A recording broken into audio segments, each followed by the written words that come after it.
Assalamualaikum warahmatullahi wabarakatuh. Alhamdulillah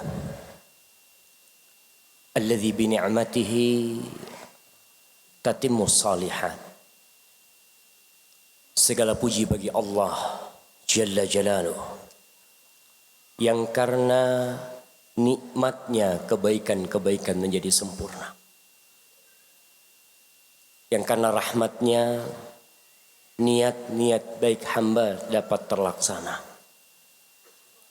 Satu hal yang mungkin kita perlu mengingat.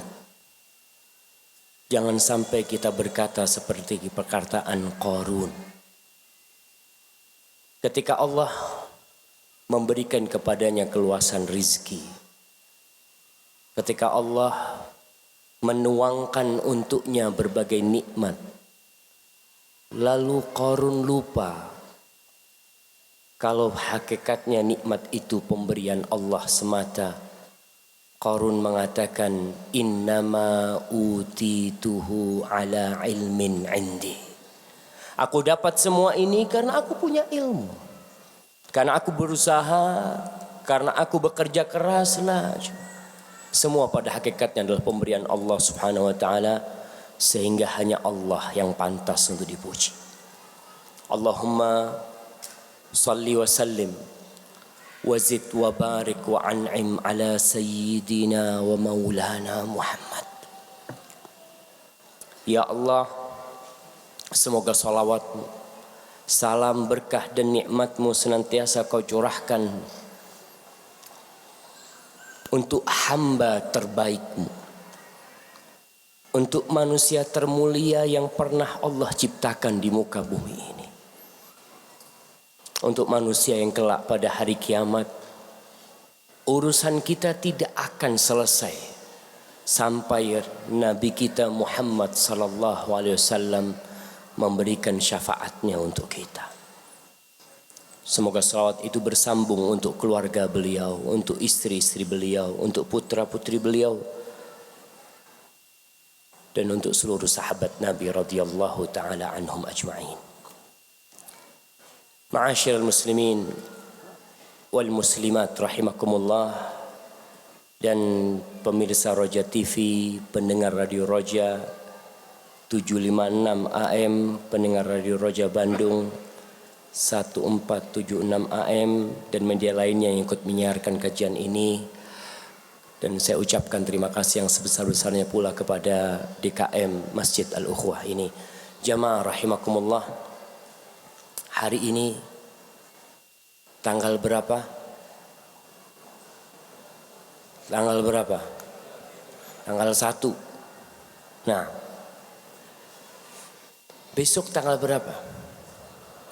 Tanggal 2. Jadi besok bukan tanggal 1. Besok tanggal 2. Nggak ada lagi istilah di antara umat Islam yang mengatakan kita ketemu tahun depan. Kadangkala kita ketemu tahun depan nih. Maksudnya tahun 2017 lah. Nah muslimin, kita umat Islam yang seharusnya bangga menjadi umat Islam. Kita memiliki kalender yang bernama Hijriyah. Dan hari ini kita tanggal 1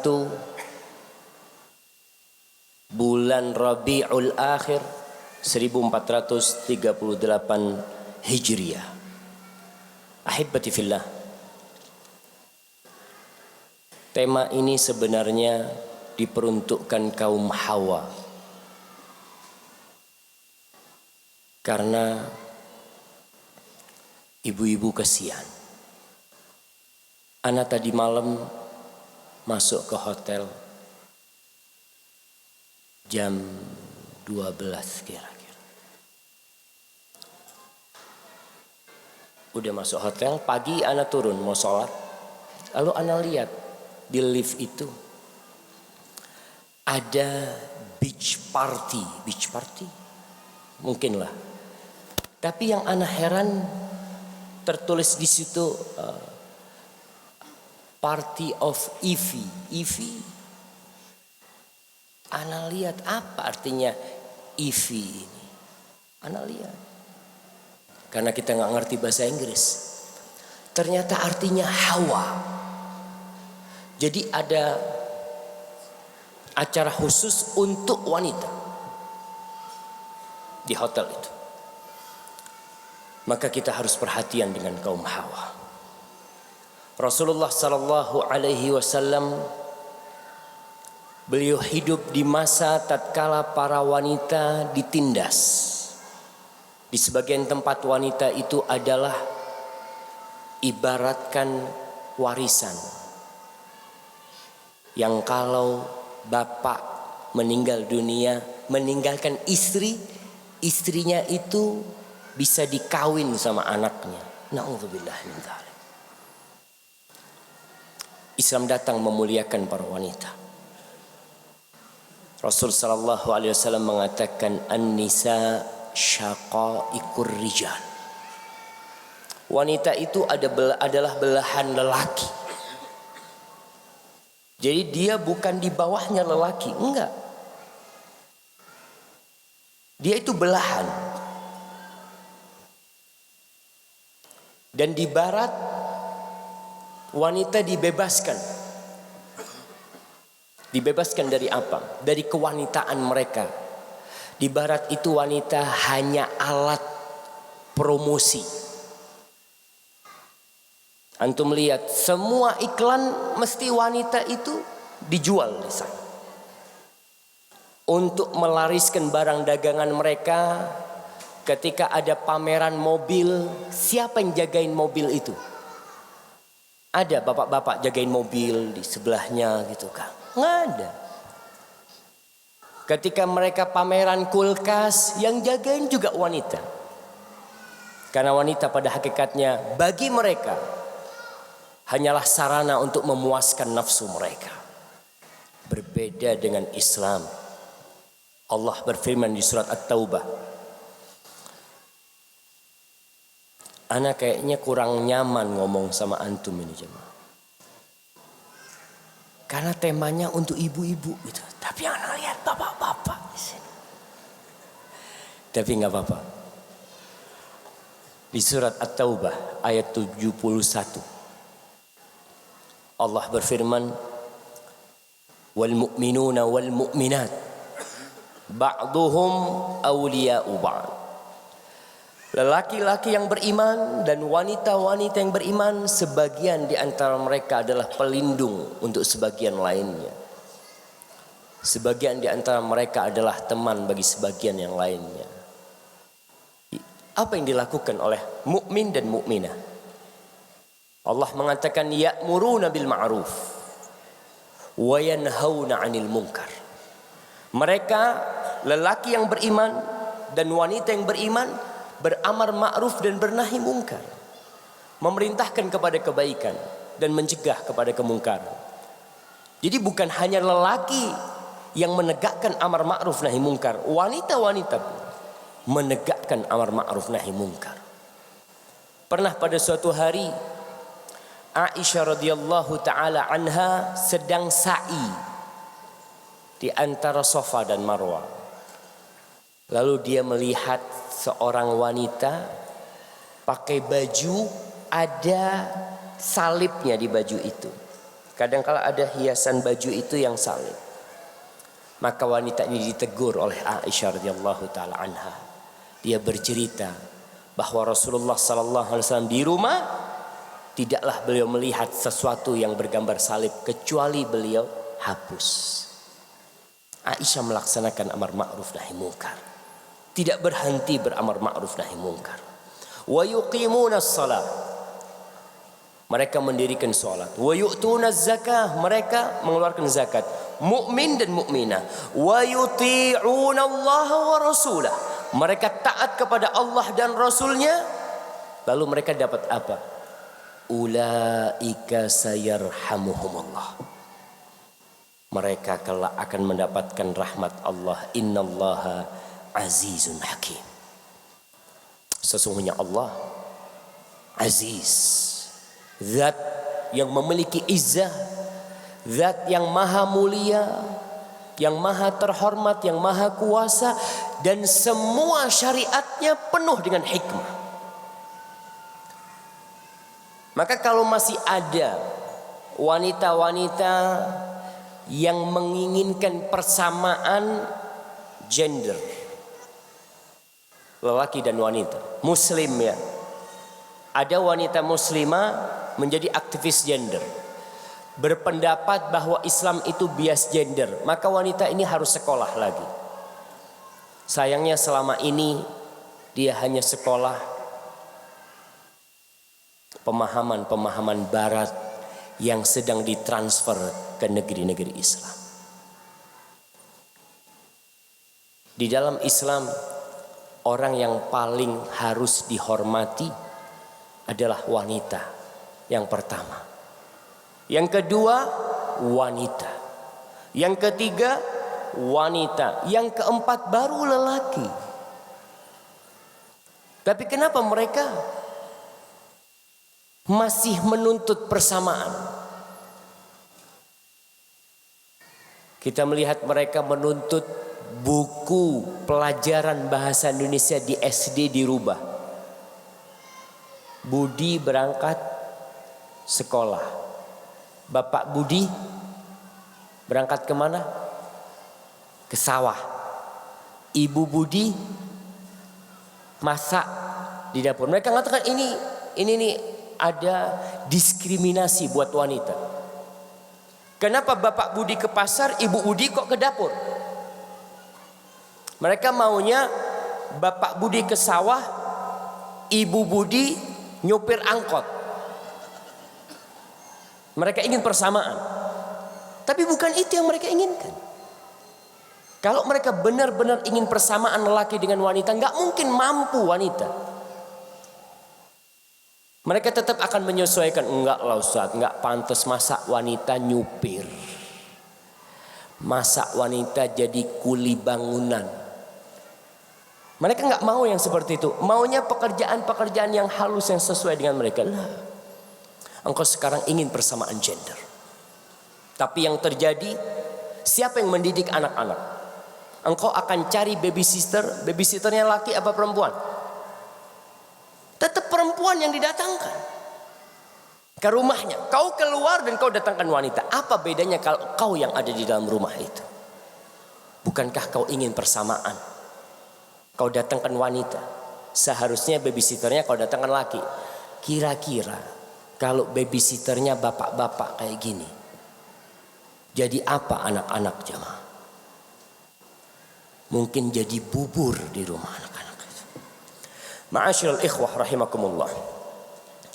Ana ingin berbicara kepada kaum Hawa, kepada gelas-gelas kaca yang memang Rasulullah sallallahu alaihi wasallam mengatakan rifqan bil qawarir. Kalian itu berlemah lembutlah kepada gelas-gelas itu. Wanita itu seperti gelas. Kalau jatuh bisa pecah. Dan kalau pecah sulit untuk direkatkan. Tapi bukan berarti Islam membiarkan wanita lemah. La. Hari ini kita akan membaca sejarah bagaimana gelas-gelas kaca di masa Rasulullah SAW tahan banting. Mereka tidak gampang pecah, walaupun sejatinya mereka lemah. Apa yang menyebabkan mereka menjadi wanita-wanita muslimah yang kuat? Iman, pendidikan yang diberikan kepada mereka adalah pendidikan yang membuat mereka, sebagian di antara mereka itu bisa melahirkan lelaki-lelaki seperti Khalid bin Walid, melahirkan lelaki-lelaki seperti para sahabat Nabi, seperti Abdullah bin Zubair dan yang lainnya. Yang pertama, kita akan berbicara tentang putri Rasulullah sallallahu alaihi wasallam. Nah, ana mau bagi hadiah. Siapa yang tahu sama putri-putri Rasul sallallahu alaihi wasallam? Siapa yang mau jawab? Hari ini kita bicara wanita semua. Naam, fadhal. Fatimah, Ummu Kulthum, Ruqayyah, Zainab. Yang punya anak siapa dari empat ini? Yang punya anak dari empat ini siapa? Khadijah. Itu ibunya lah. Enggak, dari empat putri Nabi ini yang punya keturunan siapa? Fatimah. Fatimah doang. Nggak ada lainnya. Jazakallah khair. Nah, yang punya anak Fatimah sama Zainab. Cuma anaknya Zainab meninggal dunia, kemudian putus garis keturunan Rasul sallallahu alaihi wasallam. Rasulullah sallallahu alaihi wasallam bersabda tentang Fatimah. Beliau mengatakan afdalu nisa'i ahlil jannah Khadijah. Wanita yang paling mulia yang menghuni surga adalah Khadijah. Wa Fatimah binti Muhammadin sallallahu alaihi wasallam. Dan Fatimah putrinya Muhammad sallallahu alaihi wasallam. Wa Maryam binti Imran, dan Maryam putrinya Imran. Wa Asia binti Muzahim, dan Asia putrinya Muzahim, istrinya Fir'aun. Kemudian Rasul sallallahu alaihi wasallam begitu cintanya kepada Fatimah. Aisyah bercerita dalam hadis riwayat Muslim tentang bagaimana kecintaan suaminya kepada putrinya. Kata Aisyah radhiyallahu taala anha, ma raaitu ahadan kana ashbaha kalaman wa hadithan bi Rasulillah sallallahu alaihi wasallam min Fatimah. Aku tidak pernah melihat seseorang yang lebih mirip cara ngomongnya, cara berbicaranya dengan Rasulullah sallallahu alaihi wasallam daripada Fatimah. Nggak ada. Fatimah itu kalau ngomong seperti abahnya, seperti Nabi Muhammad sallallahu alaihi wasallam. Wa kanat idza dakhalat alaihi, dan apabila Fatimah datang menjumpai Rasul sallallahu alaihi wasallam di rumahnya, qama ilaiha, maka Rasul sallallahu alaihi wasallam berdiri menyambut Fatimah. Warahaba faqabbalaha, dia mencium Fatimah dan menyambut kedatangannya. Wa kadzalika kanat hiya tasna'u bihi, dan kalau Nabi alaihi wasallam berkunjung ke rumahnya Fatimah pun berdiri menyambut abahnya dan mencium abahnya, kemudian menyambut kedatangannya. Subhanallah. Ini Fatimah adalah putri manusia terbaik di muka bumi. Tapi apakah dibiarkan Fatimah hidup berleha-leha, hidup santai? Dia sudah dijamin masuk surga, bahkan menjadi wanita yang termulia di surga Allah Subhanahu wa taala. Putranya Hasan dan Husain adalah sayyida syababi ahlil jannah. Yang termulia di antara pemuda-pemuda surga adalah Hasan dan Husain.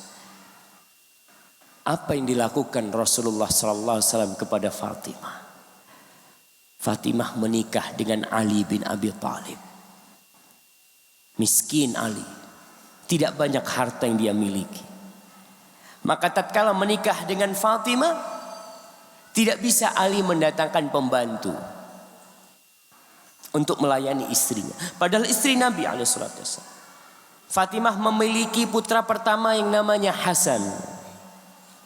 Setelah itu, setelah nifasnya selesai, kemudian datang bulan satu kali, hamil Fatimah.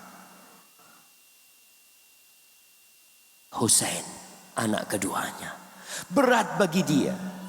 Tidak ada pembantu di rumah, dia punya anak bayi dalam kondisi dia hamil.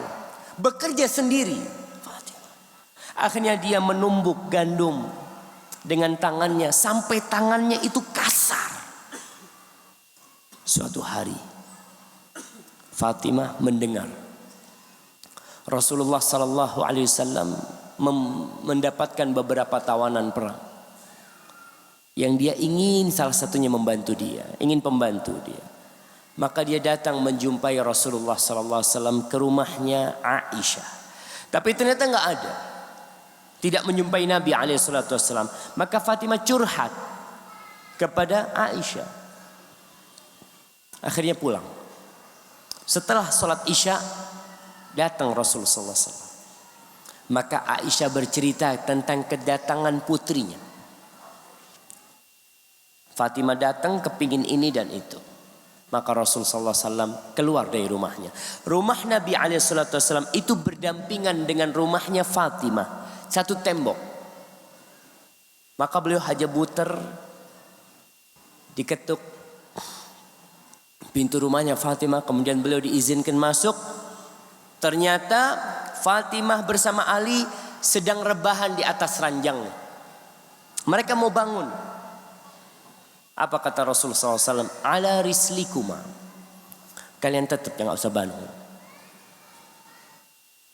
Akhirnya Rasulullah SAW duduk di antara putri dan menantunya. Antum bisa bayangkan. Ada mertua duduk di antara putri dan menantunya. Kayaknya nggak ada sekarang jemaah. Ali menceritakan, aku mendapatkan dinginnya kaki Rasulullah SAW di dadaku. Karena dia di tengah situ. Apakah Nabi memberikan pembantu kepada Fatimah? Karena kita lihat sekarang wanita-wanita sekarang ini Masya Allah tangannya alus-alus semuanya.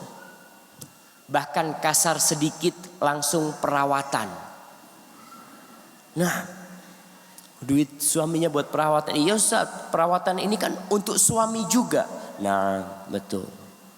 Wanita-wanita sekarang ini lebih lama di depan cermin daripada di depan Al-Quranul Karim.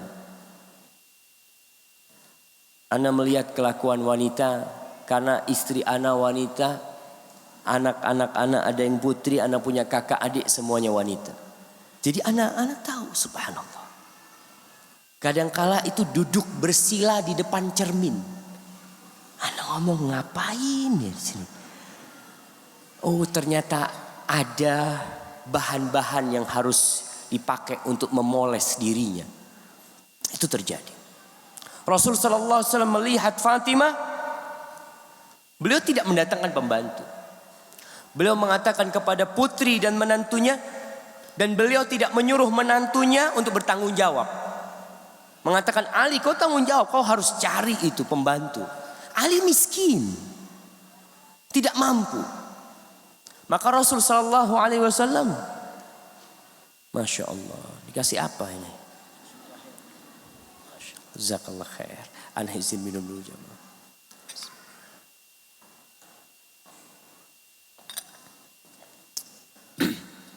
Alhamdulillah. Jamaah rahimakumullah. Rasul sallallahu alaihi wasallam mengatakan kepada menantu dan putrinya, afala adullukuma, kalian mau enggak aku kasih amalan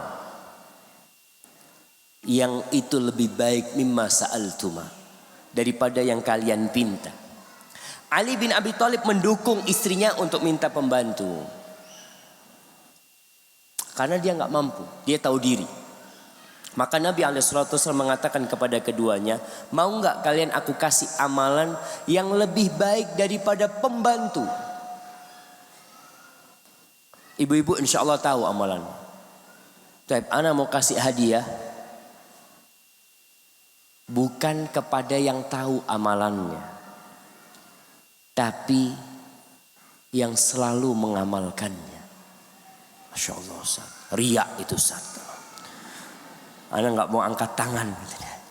Tapi ala kulihan, maka nggak ada hadiah. Ali bin Abi Thalib dapat amalan.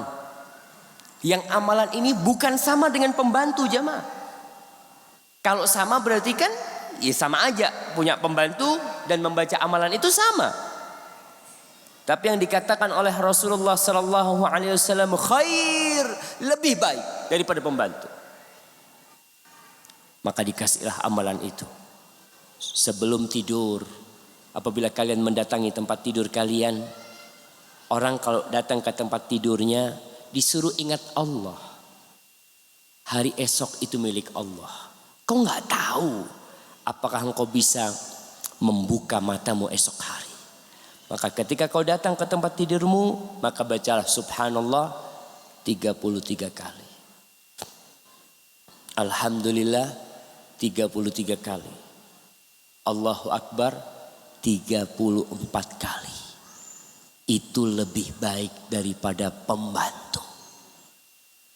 Maka Ali pun tidak menentang. Sebagian kita ibu-ibu kalau dikasih tahu kayak gini, iya anak amalkan itu, tapi anak tetap harus pakai pembantu di rumah. Tetap minta pembantu. Padahal ini amalan lebih baik daripada pembantu. Maka Ali mengamalkan hal itu.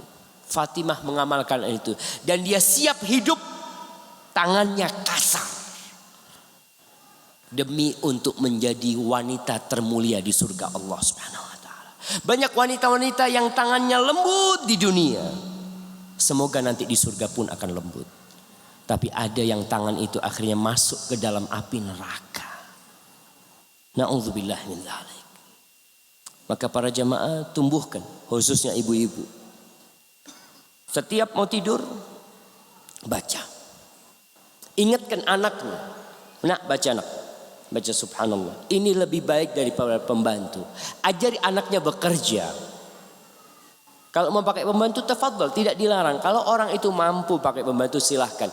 Tapi amalan ini jangan ditinggalkan. Ali bin Abi Thalib sejak mendapatkan petunjuk Rasulullah sallallahu alaihi wasallam, dia mengatakan dalam semua kondisi aku tidak pernah meninggalkan amalan itu.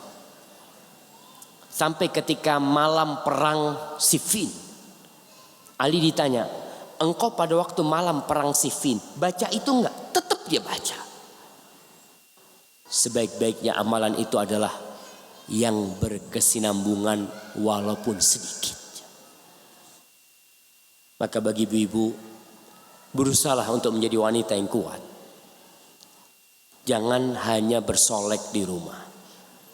Kerjaan-kerjaan yang bisa dia kerjakan sendiri.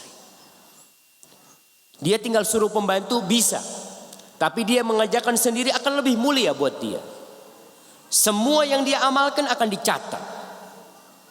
Innallaha la yadhlimu mithqala dzarrah. Wa in taku hasanatan yudha'ifha. Allah Jalla Jalaluhu tidak akan menzalimi perbuatan hamba walaupun itu sebesar dzarrah. Dzarrah ini adalah asgharun naml, semut yang kecil dzarrah itu. Yang mungkin kalau dia jalan di tangan kita, kita nggak kelihatan tapi kita merasakan. Itu dzarrah. Allah tidak menzalimi. Faman ya'mal mithqala dzarratin khairan yarah. Maka beramallah yang bisa diamalkan sendiri. Ma'asyiral ikhwah rahimakumullah. Kalau itu Fatimah, putri Rasulullah sallallahu alaihi wasallam, beliau tidak memanjakannya. Padahal beliau mampu. Beliau bisa memberikan pembantu itu untuk Fatimah, tapi beliau berikan kepada yang lainnya. Karena beliau ingin memiliki putri yang siap berjuang. Wanita kedua,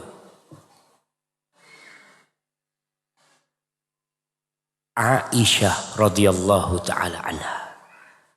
Rasulullah sallallahu alaihi wasallam mengatakan fadlu Aisyah ala sairid nisa ka fadli tsarid ala sairit ta'am. Kemuliaannya Aisyah dibandingkan dengan wanita-wanita lain itu seperti keutamaannya. Ini Rasulullah sallallahu alaihi wasallam menyamakan Aisyah dengan kuliner. Tsarid itu makanan yang paling enak ketika itu. Nggak ada lagi yang lebih enak, lebih nyaman dari makanan itu. Aisyah seperti tsarid dibandingkan semua makanan yang ada. Apa sih yang dilakukan Aisyah radhiyallahu taala anha? Sampai Jibril mengucapkan salam kepada dia. Adapun Khadijah, subhanallah, Allah mengucapkan salam kepada Khadijah. Khadijah radhiyallahu ta'ala anha, sebelum ana sebutkan Aisyah, karena tidak pantas kita menyebutkan Aisyah sebelum menyebutkan Khadijah radhiyallahu ta'ala anha, yang Rasulullah sallallahu alaihi wasallam begitu cintanya kepada Khadijah. Khadijah mengorbankan semua hartanya, bahkan mengorbankan jiwanya untuk Rasulullah sallallahu alaihi wasallam dalam menegakkan syariat Allah. Dia orang kaya raya, hartanya pun dia tumpahkan demi membasahi medan dakwah Rasulullah sallallahu alaihi wasallam. Itu Khadijah yang melahirkan Fatimah dan putri-putri lainnya. Aisyah radhiyallahu taala anha, ketika dia menikah, dia berkumpul dengan Rasul sallallahu alaihi wasallam umur 9 tahun. Ditinggal mati sama Nabi alaihi salatu wasallam umur 17 tahun. Dan dia menjanda puluhan tahun padahal masih muda. Dia terus menjanda.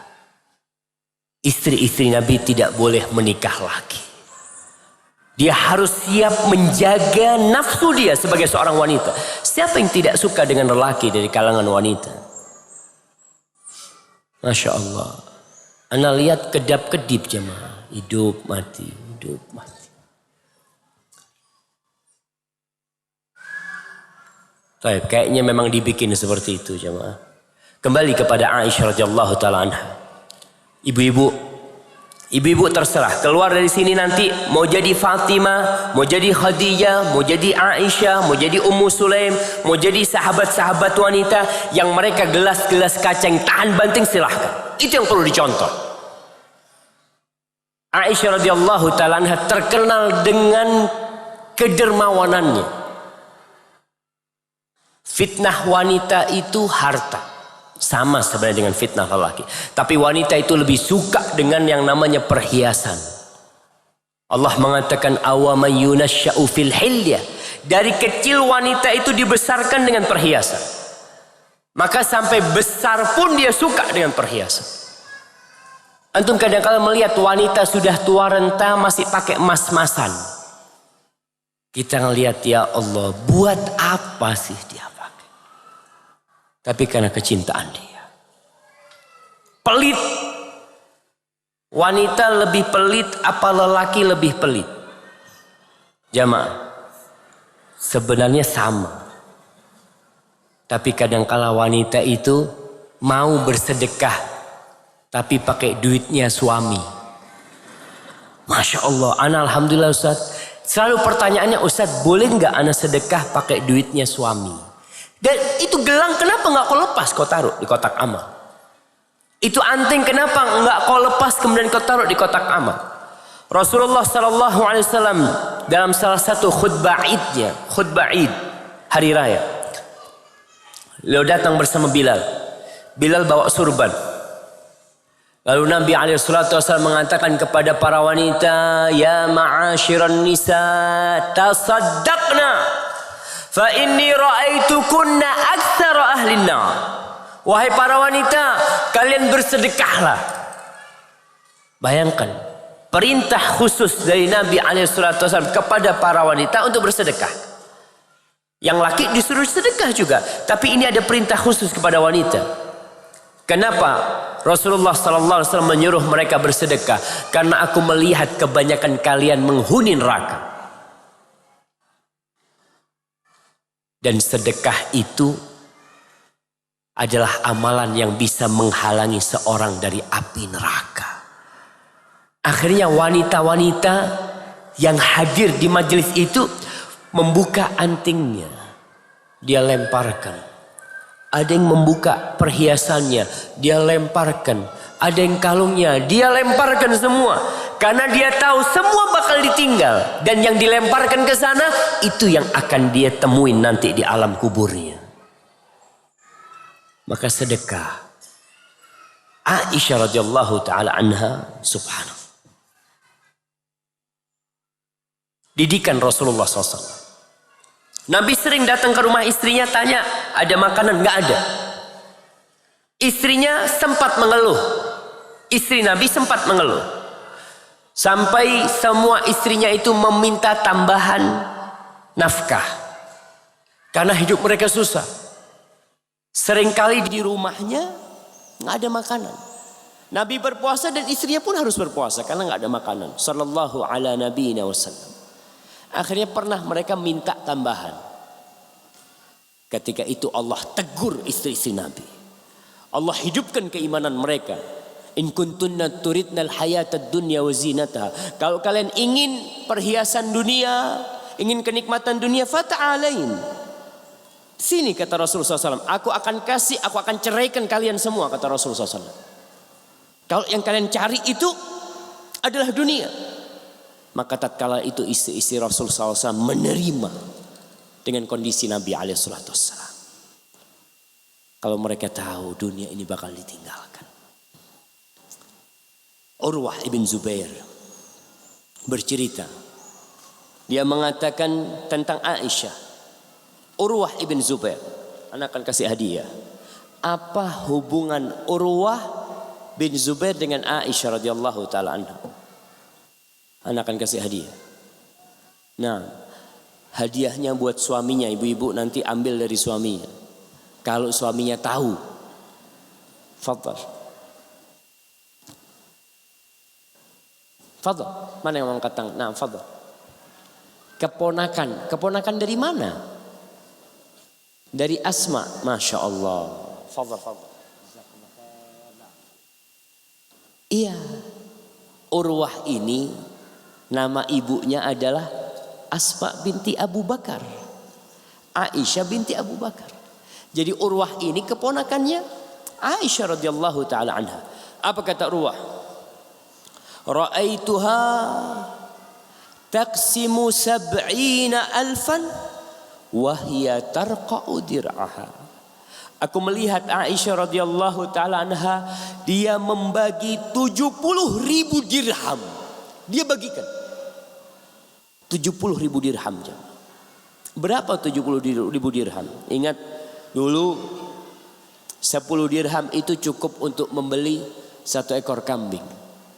Berarti 70.000 dirham berapa ekor kambing?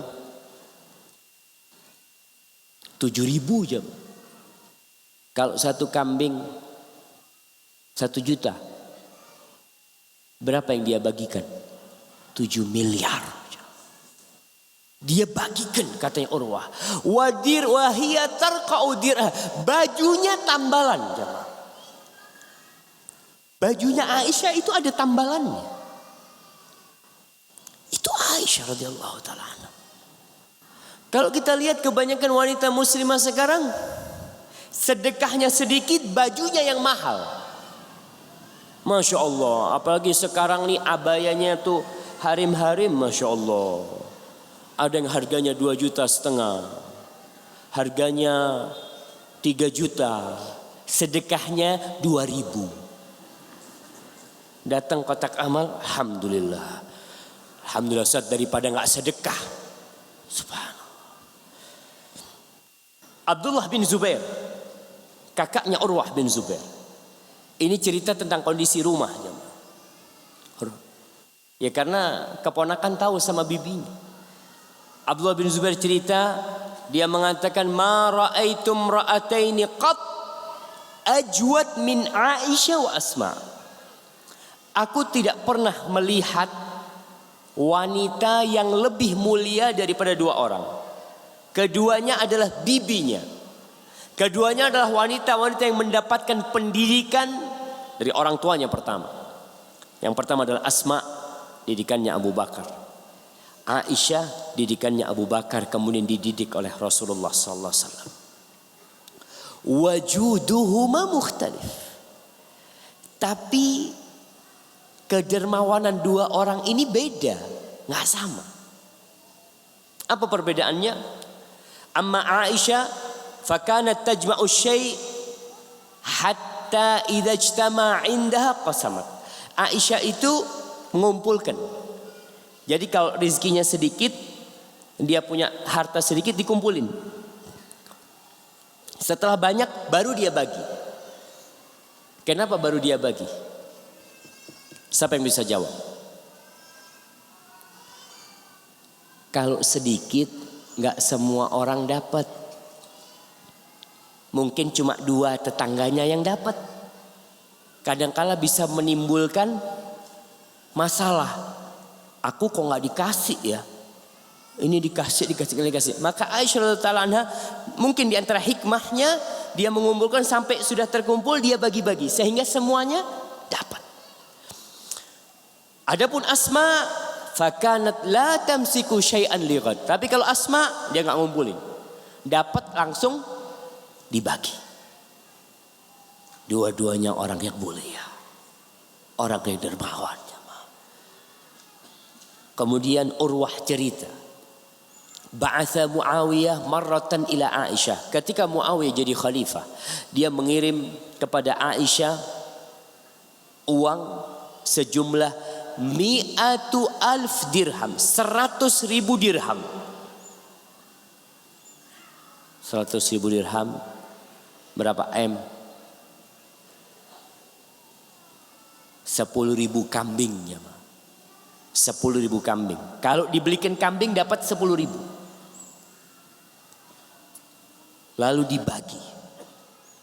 Karena banyak langsung dibagi sama Aisyah. Dibagi walam tatruk minha syai'an. Dari 100.000 itu 1 dirham pun tidak ada yang disisakan oleh Aisyah radhiyallahu taala anha. Faqalat Barirah mantan budaknya mengatakan kepada Aisyah, "Anti shaimah, wahai ibundaku, kau sedang puasa. Kenapa engkau tidak sisakan agar kita bisa beli daging dengan 1 dirham? 1 dirham aja." Apa kata Aisyah? "Lau dzakkartini la fa'altu." Kata Aisyah, kalau kau tadi mengingatkan aku akan lakukan itu. Maka kalau kau minta, aku kasih. Subhanallah. Hadhihi Aisyah radhiyallahu taala anha. Kemudian Ummu Dzarrah, salah seorang tabi'in, dia sering datang ke rumahnya Aisyah. Pernah suatu hari dia di rumahnya Aisyah, Abdullah bin Zubair mengirim 2 keranjang atau 2 karung uang. Arahu thamanina wa mi'ata alaf. Menurut perhitunganku isi 2 karung itu 180.000 dirham. 180.000 dirham.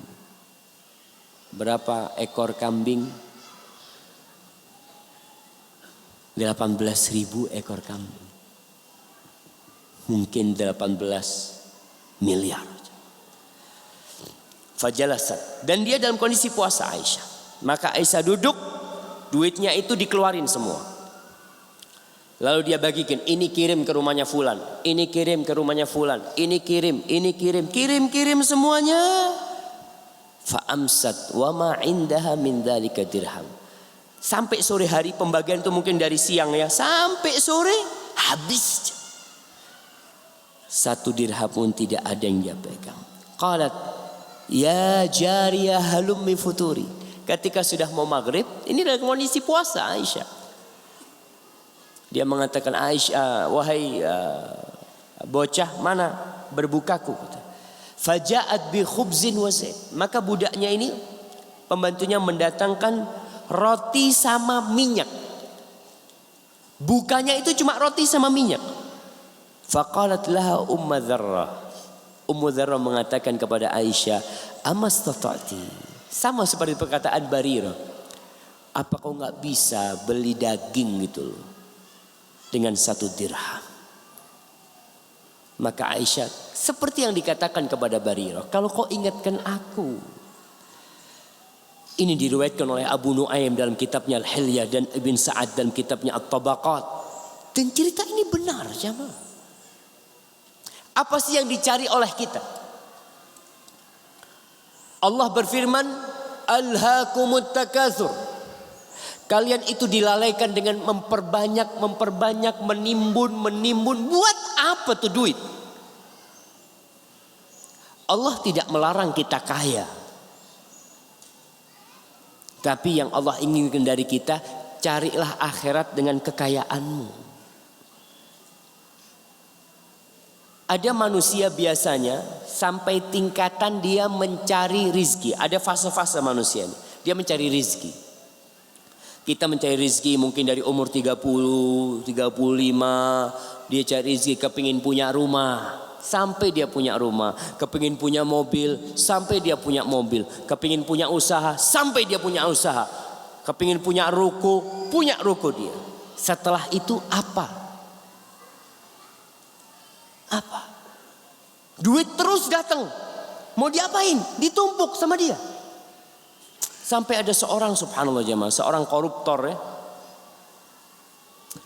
Tapi dia orang yang berilmu sebenarnya. Ditemukan di dinding rumahnya. Di dinding rumahnya dijebol. Ditemukan uang sebanyak 250 miliar. Buat apa? Ditumpuk nih. Disimpan sama dia.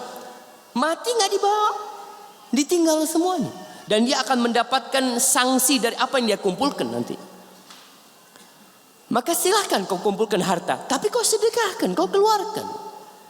Ibu-ibu kadangkala Masya Allah. Dia dapat duit. Dia hiasi rumahnya. Beli gorden. Untuk rumahnya 15 juta.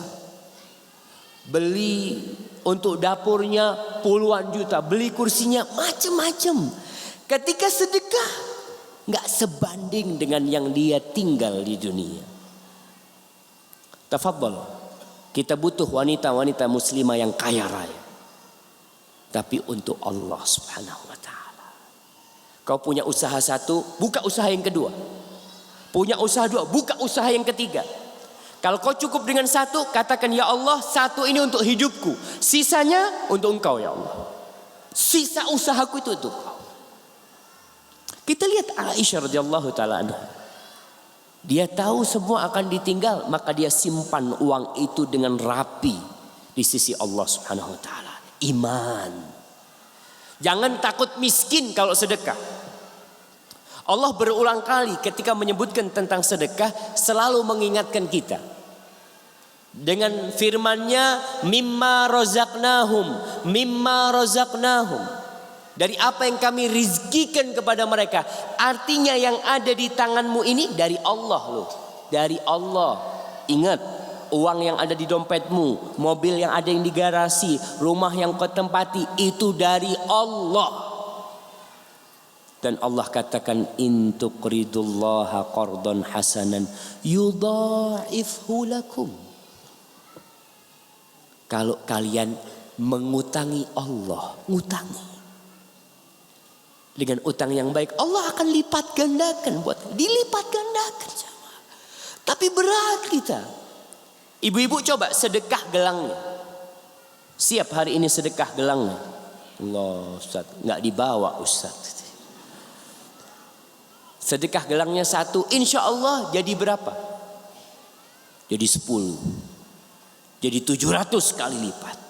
Kalau yakin. Seorang sahabat yang membawa seekor unta betina. Yang sudah dengan pelananya dia mengatakan, ya Rasulullah, hadhihi fi sabilillah. Wahai Rasulullah, nih unta ini untuk berjihad di jalan Allah. Apa kata Rasul sallallahu alaihi wasallam? Laka biha yaumal qiyamati sab'umi'ati naqah kulluha maktumah. Engkau nanti akan mendapatkan ganti dari Allah 700 ekor onta. Pada hari kiamat semuanya pakai pelana. Jadi di timbangan kelak itu ada 700 ekor onta. Allah akan melipat gandakan di dunia dan di akhirat. Tapi kita kadang-kadang nggak yakin. Tapi kalau ya kita lihatlah riba merajalela di mana-mana. Karena orang ketika minjemin 1 juta dapat 1.200.000 dia seneng. Padahal kalau dia minjemin Allah 1 juta, Allah ganti 700 juta, dia nggak mau. Yamhaqullahu riba. Allah menghancurkan riba dan melipat gandakan sedekah. Sedekah adalah bukti kalau kita itu beriman. Rasul sallallahu alaihi wasallam mengatakan was-shadaqatu burhan. Sedekah itu bukti. Kalau kau memang yakin sama Allah Subhanahu wa taala, akan dikasih ganti. Namun manusia itu semuanya memiliki sifat pelit. Semuanya. Yang enggak suka sama fulus itu siapa jemaah? Antum kalau kasih fulus ke orang gila, mungkin dia tolak. Kenapa? Karena dia gila. Tapi kalau orang itu waras dikasih fulus, mesti mau. Apa ada doa nolak rizki? Kasih fulus Allah, jazakallah khair. Orang akan terima. Tapi dengan kita mengeluarkan, menunjukkan bukti kalau kita bisa menundukkan jiwaku. Talha bin Ubaidillah. Kita menyebutkan wanita, tapi karena sesuatu dengan sesuatu yang lainnya diingat. Anak ingat dengan Talha, salah satu sahabat yang dijamin masuk surga. Diriwayatkan kalau dia dapat harta dari tempat usaha dia yang jumlahnya ratusan ribu, sampai yang mengatakan 400.000 dirham. Malam hari itu dia nggak bisa tidur, jemaah. Antum kalau punya duit banyak malah susah tidur. Karena banyak rencana. Alhamdulillah. Buat ini, buat itu, tapi kalau nggak punya fulus, langsung bismikallahumma amutu wa ahya. Mau apa kita? Memang nggak ada yang mau dipikirkan. Tapi kalau sudah fulus banyak acara. Akhirnya Talha ini keluar masuk rumahnya. Istrinya ngelihat suaminya ini kenapa ya? Kok biasanya tidur nyaman, dia nggak tidur. Tanya sama istrinya. Kau kenapa nggak tidur? Ya ini aku lagi mikirkan duit ini. Kau kepingin tenang? Iya, ya sudah kau bagikan bang. Kau bagikan. Istrinya dukung suaminya. Kau bagikan bang. Iya ya kata dia. Akhirnya dia bagikan. Selesai habis tidur enak jamaah. Maka orang-orang kaya yang gak bisa tidur, bagikan fulusnya. Insya Allah bisa tidur. Talha ditanya, engkau kok bisa begitu baiknya? Kau bisa begitu dermawannya bagi-bagi fulus? Apa kata Talha? Dia mengatakan, inna la najidu ma yajiduhul bukhala fi anfusihim. Kita ini sama orang-orang pelit itu sama. Di hati kita ada cinta sama harta, ada. Berat mengeluarkan, ada. Walakinnana natasabbar. Tapi kita berusaha untuk sabar. Jadi yang dilakukan itu memang memaksa jemaah. Kemudian bersedekah itu jangan nunggu banyak duitnya. Karena kalau bersedekah dalam kondisi miskin lebih mudah daripada bersedekah dalam kondisi kaya. Aisyah radhiyallahu taala anha, bagaimana dia bisa mensedekahkan 180.000 dirham.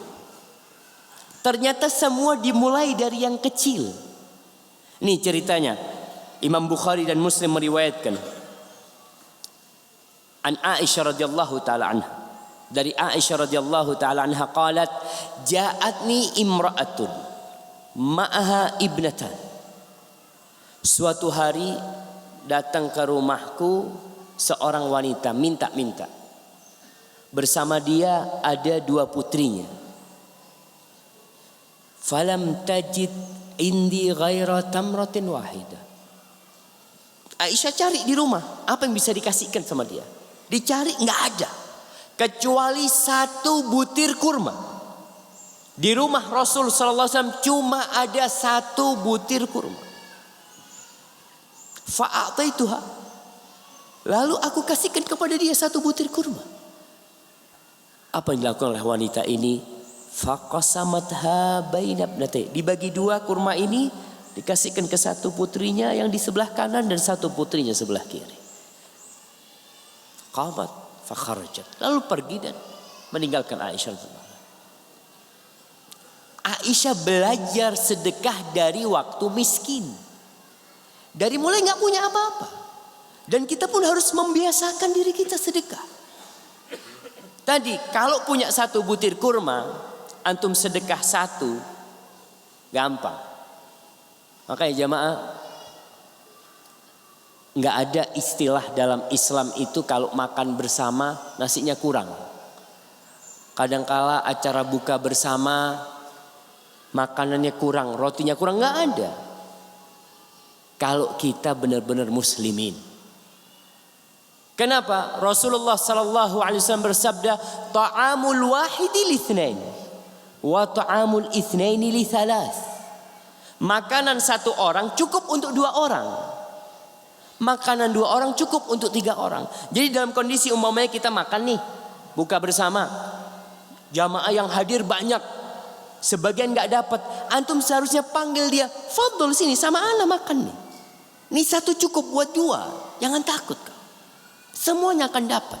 Tapi kalau kita hidupnya sudah nafsi-nafsi. Biasanya kalau dapat roti, ini hagi, ini punyaku. Jadi lihat sohibnya nggak dapat, ya mungkin kau belum rizki memang. Ada rizkinya ana. Allahu Akbar. Kita harus belajar. Dari sebuah roti kita bagi 2. Dari sebuah gorengan mungkin ada pembagian, kita bagi 2. Belajar.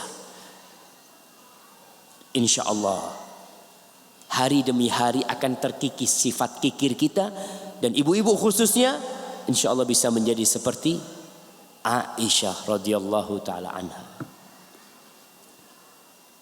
Wanita ketiga, saudarinya Aisyah, Asma binti Abu Bakar. Asma putrinya Abu Bakar. Abu Bakar orang kaya. Ketika Asma menikah dengan Zubair bin Awam. Zubair bin Awam ini putrinya Sofia, bibinya Rasulullah sallallahu alaihi wasallam. Jadi Zubair ini sepupu sama Nabi Muhammad sallallahu alaihi wasallam. Jadi kalau kita lihat mereka nikah kerabat semua gitu. Dekat masih. Ketika menikah dengan Zubair, Asma cerita.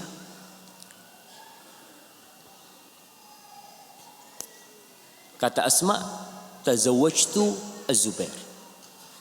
Aku menikah dengan Zubair. Wa ma lahu min malin wala mamlukin wala syai'.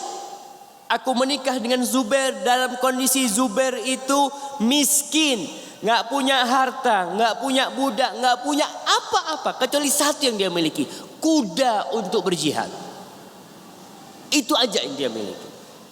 Maka para orang tua ingat ketika menikahkan putrinya, jangan melihat kepada harta. Abu Bakar orang kaya, tapi dia menikahkan putrinya dengan lelaki yang gak punya harta. Yang dilihat adalah agama dan akhlaknya. Dinikahkan. Tahu Asma dari rumah Abu Bakar dia keluar menuju ke rumah Zubair. Yang miskin gak punya apa-apa. Apa kata Asma? Nih, gelas-gelas kaca yang tahan banting nih kayak Asma. Ketika Abu Bakar hijrah bersama Rasulullah sallallahu alaihi wasallam, Asma itu yang kirim makanan buat Nabi alaihi salatu wasallam ke atas gunung. Dia ikat dengan sabuknya. Dulu wanita itu biasa pakai sabuk.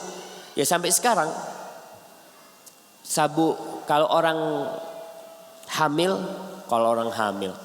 orang habis melahirkan itu ada sabuk namanya stagen. Nah, modelnya seperti itu dan seharusnya wanita sekarang sabuknya tetap kayak gitu. Secara medis itu membuat wanita nggak banyak makan katanya. Kenapa? Cepat kenyang. Tapi kalau perempuan nggak pakai sabuk, itu loh kok belum kenyang ya? Nambah lagi. Akhirnya nambah 1 senti, nambah 2 senti, nambah 3 senti jemaah. Pakai itu jemaah. Makanya kadang-kala perempuan sekarang kalau ingin diet harus pakai apa? Korset. Iya, gantinya itu mungkin. Asma pakai, perempuan-perempuan sampai sekarang kalau antum lihat wanita-wanita di desa, di gunung-gunung masih pakai itu. Dan jarang wanita di gunung itu yang gemuk. Jarang. Mereka gelas-gelas kaca yang tahan bantingnya. Hari itu punya anak, hari itu masak. Kalau sekarang perempuan sekarang punya anak hari ini nggak boleh gerak sampai berapa hari. Jangan gerak, jangan turun. Makan diambilkan.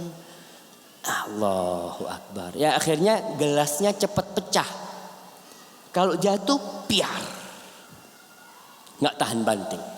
Asma dia yang ngasih makan buat Rasul SAW, dia ikat sehingga dia dikenal dengan Dzatun Nitaqain. Asma yang memiliki 2 sabuk. Satu sabuk diletakkan di perutnya, sabuk lainnya diikatkan ke bekal Rasulullah SAW.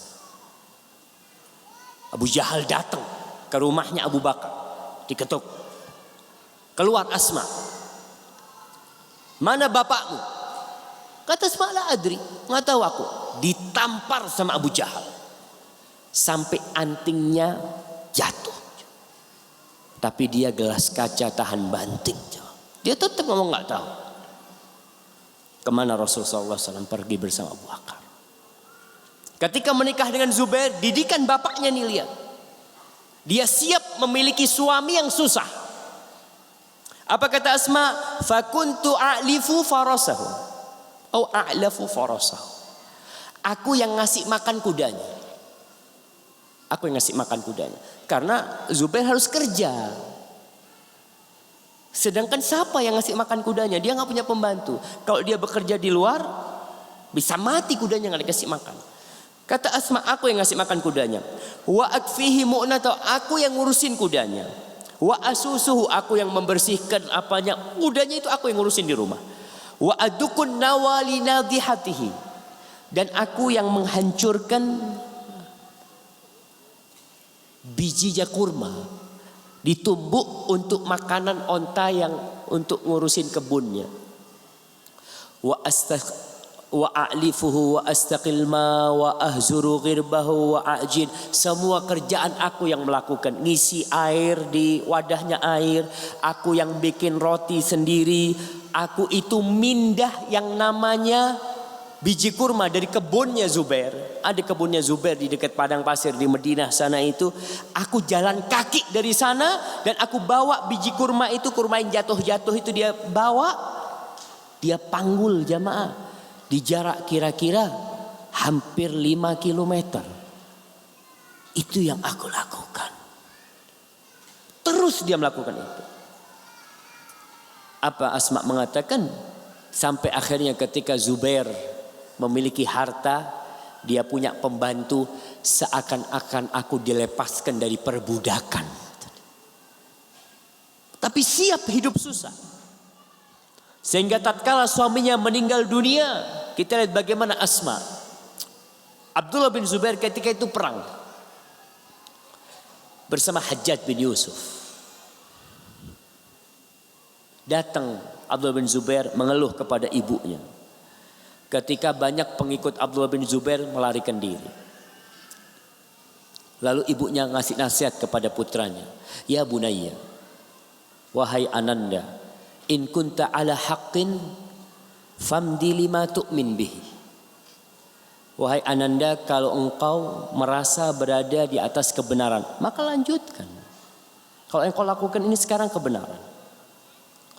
Apa kata Abdullah bin Zubair?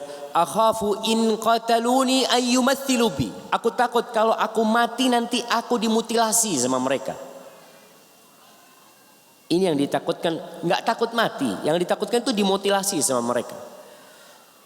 Qalat, kata Asma, inna syata la takhafu salkhaha ba'da dhabhiha. Kau tahu, kambing itu setelah dipotong enggak takut untuk dikulitin.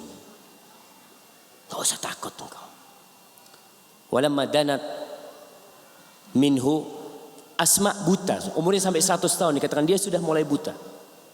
Ketika dideketin putranya ini, dipeluk sama dia, dilihat, Ananda, ada apa di tubuhmu ini? Kata Abdullah bin Zubair, ini baju perang. Faqalat ma hadha ya Abdullah, sana'a man yuridu ma yurid.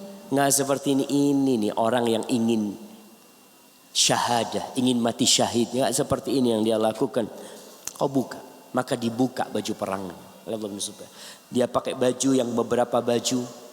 Kemudian dia berperang dan tewas Abdullah bin Zubair. Ketika tewas disalib sama Hajjaj bin Yusuf. Ditaruh 3 hari ini jamaah.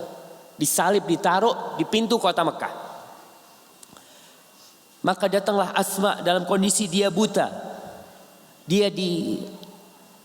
Ada yang membawa dia untuk ke tempat jasadnya putranya Zubair. Lalu dia mengatakan, ama ana lirakibi an yanzil, apa belum tiba saatnya orang yang naik kendaraan untuk turun. Akhirnya diturunkan jasadnya Abdullah bin Zubair dan dimakamkan. Kita lihat bagaimana dia siap, anaknya mati, anaknya disalib, tetap kokoh, nggak nangis macem-macem. Kalau kita lihat banyak wanita sekarang yang lemah sekali, ditinggal mati oleh putranya, udah seakan-akan ditinggal oleh seluruh keluarganya, ditinggal kawin sama suaminya, mau loncat dari loteng rumahnya. Iya jemaah, kau harus sabar menghadapi ujian kehidupan ini. Memang berat, tapi jadilah seperti Asma yang siap mengorbankan segalanya. Ummu Sulaim, antum siapa yang nggak kenal sama Ummu Sulaim? Ketika Ummu Sulaim masuk Islam, suaminya masih kafir. Nih kadangkala ibu-ibu mengeluhkan, Ustadz anak udah ngaji tapi suami anak belum. Anak udah pakai baju syar'i tapi suami anak nggak suka. Anak udah sholat tepat waktu tapi suami anak belum. Ummu Sulaim punya suami sama kafir, bahkan suami bapaknya Anas Malik itu kafir. Tapi Ummu Sulaim sabar ketika itu karena masih tidak diperintahkan berpisah suami yang kafir dari istri yang beriman. Sampai akhirnya ada hukum nggak boleh lagi wanita muslimah nikah dengan lelaki kafir. Anas bin Malik sama Ummu Sulaim itu selalu ditalkini untuk mengatakan la ilaha illallah. Terus kalau bapaknya Anas datang marah sama Ummu Sulaim, la tufsidi alayya ibni, kau jangan rusak anakku, kau jangan rusak anakku. Ummu Sulaim diam. Nanti bapaknya nggak ada, Anas disuruh mengatakan la ilaha illallah, la ilaha illallah, seperti itu. Sampai akhirnya bapaknya Anas pergi dan mati. Maka Ummu Sulaim dilamar oleh Abu Talha, salah seorang yang kaya raya di kota Madinah. Dia mengatakan, halum ya Ummu Sulaim, ayo Ummu Sulaim kau nikah sama aku. Aku kasih semuanya, yang putih dan yang merah aku kasih sama engkau, emas dan perak aku kasihkan kepada, apa yang kau pinta aku berikan kepadamu. Abu Talha orang kaya yang terhormat, artinya bukan orang kaya yang melakukan banyak tindakan kriminal, lah. Orang baik dia, cuma musyrik. Maka kata Ummu Sulaim, wallah mithluka la yurad, orang kayak engkau kalau ngelamar nggak pantas ditolak, nggak pantas ditolak.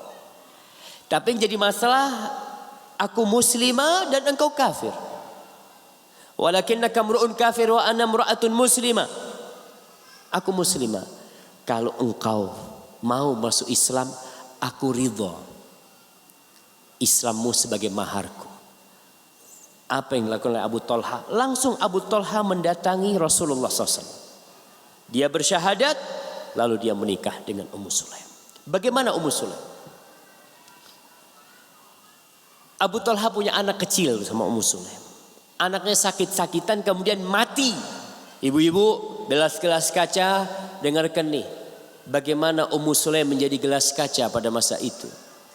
Anaknya meninggal dunia, Abu Talha nggak tahu. Maka Ummu Sulaim mengatakan kepada semua yang di rumah, nggak ada yang ngasih tahu suamiku kecuali aku. Nggak boleh ada yang ngasih tahu sama kecuali aku. Isya datang Ummu Sulaim. Siapa? Abu Talha. Ummu Sulaim bersolek untuk suaminya dengan parfum yang begitu semerbaknya. Ketika dia masuk rumah, Abu Talha tidak tergoda dengan Ummu Sulaim. Dia masih tanya, gimana anak kita? Apa kata Ummu Sulaim? Askan. Anak kita lebih tenang daripada yang tadi. Artinya mati jemaah. Kalau tadi masih nangis-nangis, kalau sekarang udah nggak bergerak. Pikirnya Abu Talha udah sembuh. Nah, dilihat istrinya sudah begitu menggoda, maka terjadilah apa yang terjadi. Setelah acara selesai, Ummu Sulaim ngomong sama suaminya, wahai Abu Talha, kalau ada orang yang titip barang sama engkau, kau bisa nggak menghalangi orang itu mengambil barangnya? Ya nggak mungkin lah. Kata Abu Talha, barangnya dia, ya suruh ambil memang dia. Sesungguhnya Allah sudah mengambil titipannya. Wa inna ibnana qad laqiya rabba. Anak kita sudah berjumpa dengan Allah Subhanahu wa taala. Ketika itu marah Abu Talha. Kok bisa istrinya ini sabar kayak gitu jemaah? Nggak ngasih tahu sama dia. Bahkan sampai terjadi yang seperti itu, maka besok paginya subuh dia datang laporan kepada Rasulullah SAW. Ini istrinya nggak benar nih kata dia. Dia datang. Lalu ketika datang mau laporan sama Nabi SAW, Nabi tersenyum sama dia. Abu Talha lagi marah, Nabi tersenyum. Nabi mengatakan, laqad barakallahu lakuma fi lailatikuma. Allah telah memberikan berkah kepada malam hari kalian berdua. Ummu Sulaim hamil. Kemudian memiliki anak namanya Abdullah ibn Abi Talha, menjadi tabi'in yang terkenal pada waktu itu. Subhanallah. Kita lihat bagaimana seorang wanita seharusnya lebih sabar daripada suaminya.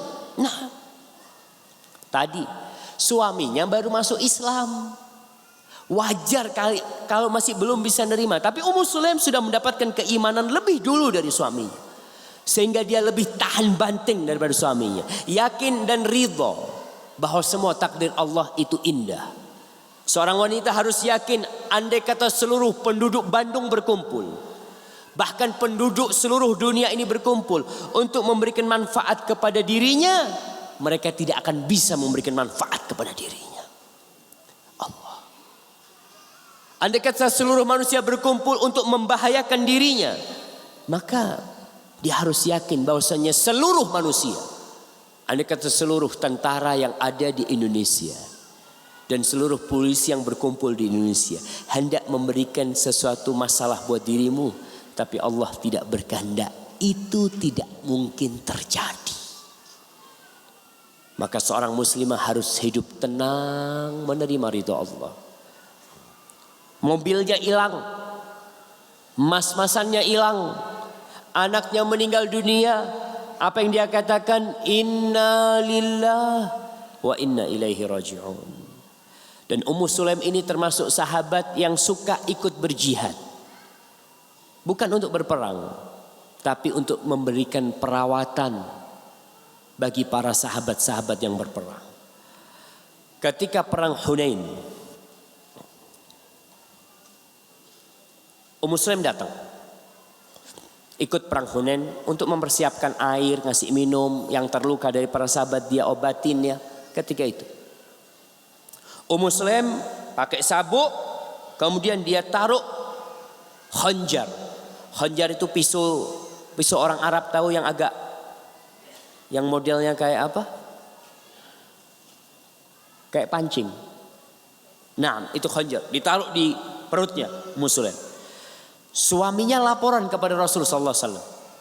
Faqala Abu Talha, dia lapor, ya Rasulullah, ini Ummu Sulaim nih, dia lagi bawa pisau tuh. Faqalat, ketika suaminya melaporkan dirinya kepada Rasul sallallahu alaihi wasallam, maka dia mengatakan kepada Rasul sallallahu alaihi wasallam, ya Rasulullah, indana minni musyrikun baqartu bihi batna. Kalau ada orang musyrik yang mendekat kepadaku, aku akan belah perutnya. Syufil muslimat, wanita-wanita muslimat yang siap jamaah untuk menghadapi apa yang akan datang. Para muslimat, putri-putri Adam. Rasulullah sallallahu alaihi wasallam mengatakan, "Ma min zamanin illa walladhi ba'dahu syarrun min." Tidak ada satu masa kecuali masa yang sesudahnya lebih buruk dari yang sebelumnya. Maka gelas-gelas kaca harus mulai mempersiapkan diri, menambah keimanannya, tidak hidup ya dengan segala kemanjaan sehingga dia lupa dalam menghadapi masa depan mungkin yang akan membutuhkan kesiapan wanita-wanita muslimah. Kemudian wanita yang lainnya, Khansa. Siapa yang tahu Khansa? Khansa ini sahabat Nabi radhiyallahu taala anha. Dia penyair.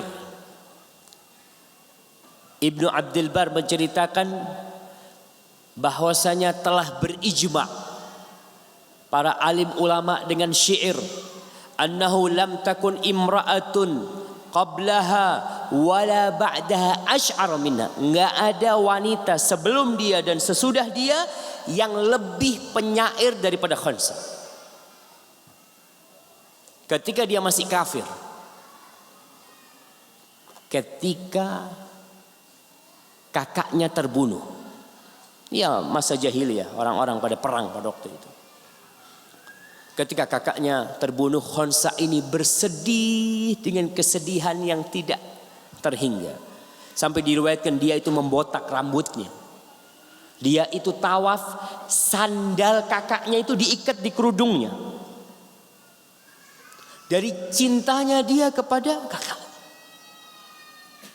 Akhirnya dia masuk Islam. Disebutkan Khansa datang menjumpai Rasul sallallahu alaihi wasallam dan dia masuk Islam. Ketika masuk Islam, mulai dididik oleh Nabi alaihi salatu wasallam. Keimanan ditumbuhkan di dalam hatinya. Bahwa semua yang terjadi sudah menjadi keputusan Sang Pencipta. 50.000 tahun sebelum penciptaan langit dan bumi, semuanya sudah ditakdirkan. Maka ketika perang Qadisiyah, kira-kira tahun 17 Hijriah. Khansa memiliki 4 putra. Ada yang mengatakan 3. 4 putranya ini dipersiapkan untuk berjihad di jalan Allah. Dia mengatakan, wahai anak-anakku, kalian berempat adalah anak satu orang. Artinya ibumu gak berzina. Kalian ini adalah anak bapak yang satu, gak berzina ibu kalian. Besok ketika api peperangan mulai berkobar, maka kalian masuklah ke peperangan itu satu persatu. Maka anaknya Khansa masuk satu persatu. Mati yang pertama, yang kedua tewas, yang ketiga terbunuh, yang keempat terbunuh. Dan datang kepada Khansa berita kematian 4 anaknya, dan dia hanya berdoa. Ketika semuanya mati, maka Khansa berkata, alhamdulillah alladzi syarrafani biqatlihim. Segala puji bagi Allah Jalla Jalaluhu yang telah memuliakan aku dengan terbunuhnya mereka. Orang tua bangga ketika anaknya mati syahid, karena dia sudah siap. Wa arju minallah ayyajma'ani wa iyyahum fi mustaqarri rahmatih. Dan aku berharap kepada Allah agar aku dikumpulkan bersama mereka kelak di rahmat Allah Subhanahu wa taala. Itu Khansa jemaah. Seperti itu ketika wanita beriman, semakin kokoh, semakin tangguh menghadapi apa saja. Yang terakhir, Ummu Haram, salah seorang sahabat Nabi. Ketika perang Uhud, dia dapat berita. Orang-orang pada pulang dari perang Uhud dengan berita duka. Kenapa? Karena 70 sahabat meninggal dunia. Rasulullah SAW terluka, giginya pecah patah gigi Rasul sallallahu alaihi wasallam. Maka Ummu Haram dapat berita kalau saudaranya mati, terbunuh. Bapaknya mati, suaminya meninggal dan anaknya tewas ketika perang Uhud. Tapi apa kata Ummu Haram? Kaifa Rasulullah sallallahu alaihi wasallam? Bagaimana kondisi Rasulullah sallallahu alaihi wasallam? Huwa bi khair. Kata para sahabat, dia dalam kondisi baik. La hatta arah. Enggak, aku enggak yakin sampai aku melihat beliau sallallahu alaihi wasallam. Maka perempuan ini dikasih jalan untuk menjumpai Rasul sallallahu alaihi wasallam. Ketika dia melihat Rasul sallallahu alaihi wasallam, dia mengatakan, "Ya Rasulullah, kullul musibati ba'daka jalalu." Wahai Rasulullah, semua musibah yang menimpaku setelah aku melihat engkau enggak apa-apa, itu kecil ya Rasul. Bagaimana kecintaan dia kepada Rasulullah sallallahu alaihi wasallam. Yang ada di benak ni wanita Rasulullah sallallahu alaihi wasallam. Ma'asyiral ikhwah, khususnya gelas-gelas kaca, al-qawarir, wanita-wanita muslimah, udah waktunya menyingsingkan lengan untuk mempersiapkan diri. Nanti harus menciptakan di rumah anak-anak yang siap untuk berjuang di jalan Allah, untuk menjaga NKRI ini dari tangan-tangan musuh-musuh yang ingin menghancurkan negeri kita, dari pemahaman-pemahaman yang ingin merusak negeri kita. Jangan sampai anak tadi malam lewat jam 12 malam ngeliat tuh anak-anak, ya remaja-remaja di pinggir jalan. Anak bertanya kepada teman yang di mobil, "Bang, mana tuh bapak sama ibunya anak-anak itu?" Anaknya dilepas, entah jadi apa. Dan malam nanti kita akan lihat bagaimana generasi muda negeri kita. Mereka tuh yang kelak akan melanjutkan perjuangan. Yang minum minuman mungkin, yang berjoget-joget di sana sini, yang esok harinya tidur seharian penuh. Terus mau dibawa kemana negeri kita? Tatkala kaum hawanya hanya melahirkan anak-anak yang hidupnya tidak menentu. Hadza wallahu a'lam bissawab. Itu yang bisa Anda sampaikan pada kesempatan kali ini. Kita akan masuk kepada sesi tanya jawab. Barakallahu fikum. Naam, tafadhal. Tafadhal, kalau boleh bacakan. Baik, kami ucapkan syukron jazakallahu khairan kepada Ustadz Dr. Syafiq Riza bin Basalamah MA Hafizahullah yang sudah menyampaikan materinya, dan insya Allah sekarang kita akan memasuki sesi tanya jawab dan panitia sudah menyortir pertanyaan-pertanyaan yang sesuai dengan tema. Baik, pertanyaan yang pertama, kalau suami menjadi murtad setelah tua atau menikah lama, apakah istri harus meminta talak? Nah, subhanallah. Iya. Apabila suami murtad setelah menikah, bagaimana dengan status pernikahannya? Jadi pertanyaannya bukan apakah istri minta tolak, tapi bagaimana status pernikahannya. Pernikahannya batal. Enggak perlu istri itu minta talak karena nikahnya sudah enggak sah. Suami murtad udah enggak sah dia mendatangi istrinya. Udah bukan istri, udah bukan suaminya. Oleh karena itu ketika Zainab putri Rasul sallallahu alaihi wasallam sudah hijrah setelah perang Badar, Abul As suaminya Zainab itu ditawan ketika perang Badar. Zainab putrinya Rasul sallallahu alaihi wasallam muslimah, tapi dia masih berada di Mekah. Maka akhirnya Zainab mengirim tebusan. Tebusannya itu kalungnya Khadijah radhiyallahu taala. Dia kirim untuk menebus suaminya yang masih murtad. Karena pada waktu itu masih belum, hukumnya masih belum. Akhirnya Ketika kalung itu datang, Rasulullah SAW menangis. Beliau mengatakan kepada para sahabatnya, kalau kalian ridho, kalian lepaskan tawanan itu dan kalian kembalikan kalungnya. Karena Rasulullah SAW ingat kepada Khadijah radhiyallahu taala anha, maka dibalikin. Rasulullah SAW berpesan kepada Al-As, aku minta kau kembalikan putriku. Iya. Maka pulang diantarkan Zainab ke Madinah. Abul As masih kafir. Ketika dalam satu perjalanan perdagangan, Abul As ketangkap sama tentara kaum muslimin. Dan dia akhirnya masuk ke tempatnya Zainab. Ketika sholat subuh, Zainab mengatakan, aku telah melindungi Abul As, suaminya maksudnya. Akhirnya Rasulullah SAW datang ke rumahnya Zainab mengatakan, hati-hati, dia nggak boleh lagi menyentuhmu, nggak halal dia menyentuhmu. Itu pesan Rasulullah SAW kepada Zainab. Jadi kalau suaminya murtad, maka otomatis pernikahannya batal. Nggak perlu minta cerai. Minta cerai itu untuk urusan sipil, untuk catatan apa? Catatan KUA ya kita minta cerai, ajukan cerai. Tapi secara hukum Islam sudah batal pernikahannya itu. Hadza wallahu a'lam bissawab. Ya, pertanyaan berikutnya. Cek, bismillah. Jika suami istri dipisahkan oleh maut atau perceraian dan salah satu dari mereka kemudian menikah lagi, apakah akan Allah pertemukan kembali di surga jika keduanya ditakdirkan menjadi penghuni surga? Atau apakah mereka akan kembali berpasangan? Dan apakah benar jika ingin kembali berpasangan dengan suami, seorang wanita tidak boleh menikah lagi?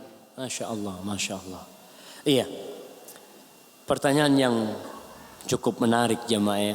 Ada wanita-wanita yang cinta sama suaminya sampai mati.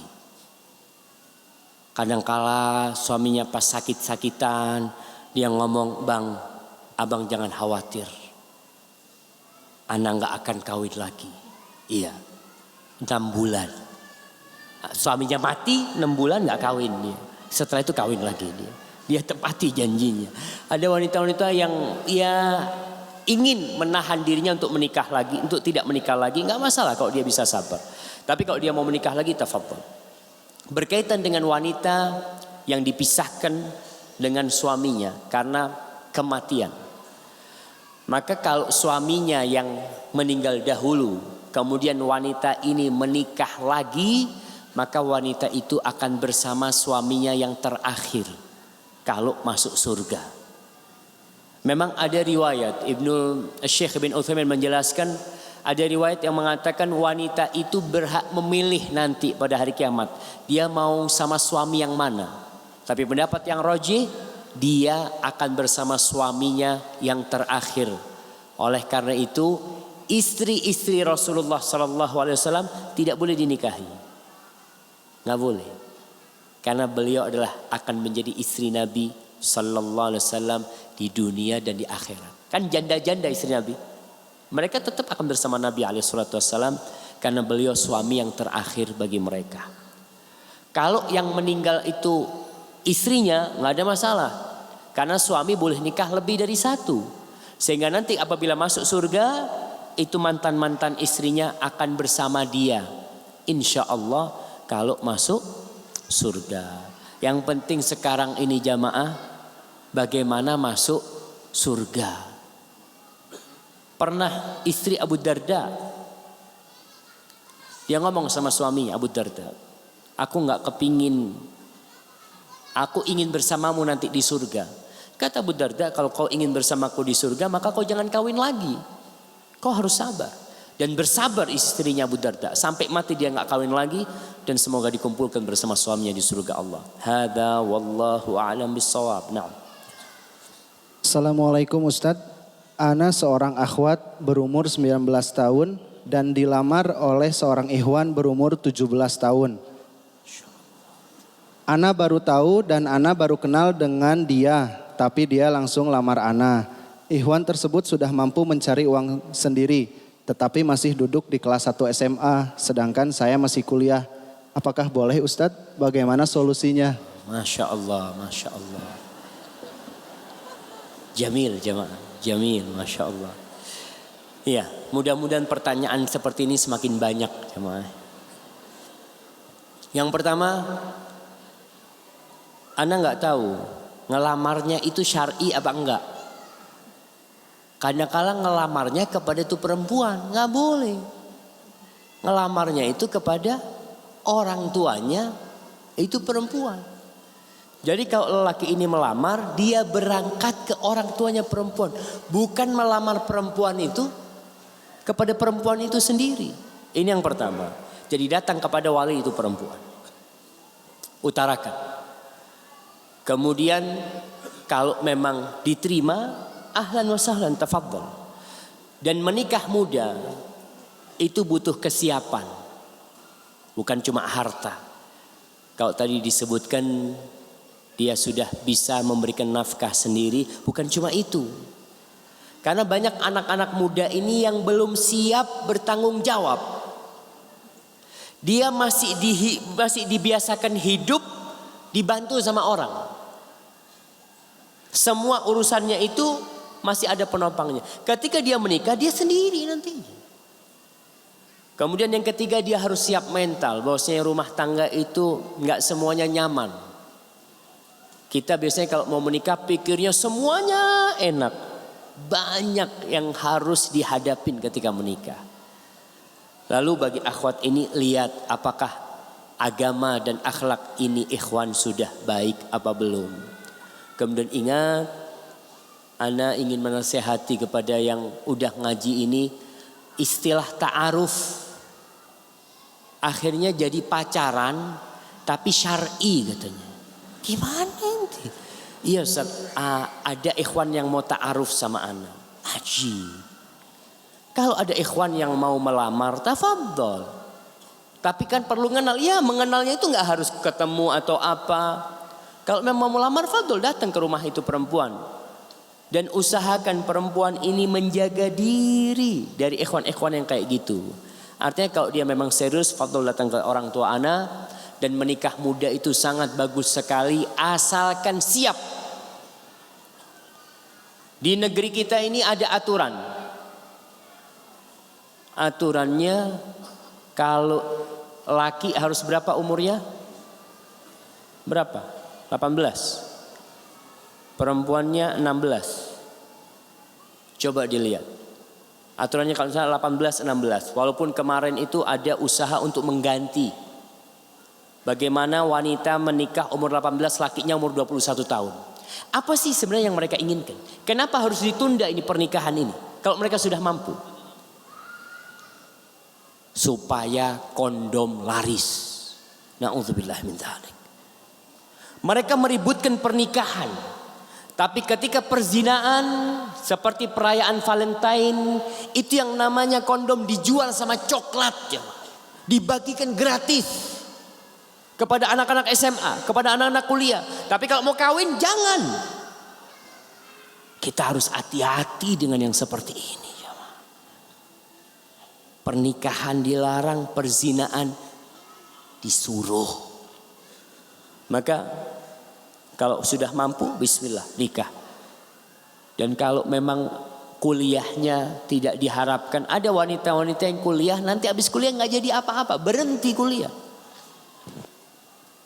Karena tidak sedikit orang yang kuliah hanya untuk menambah waktu pengangguran.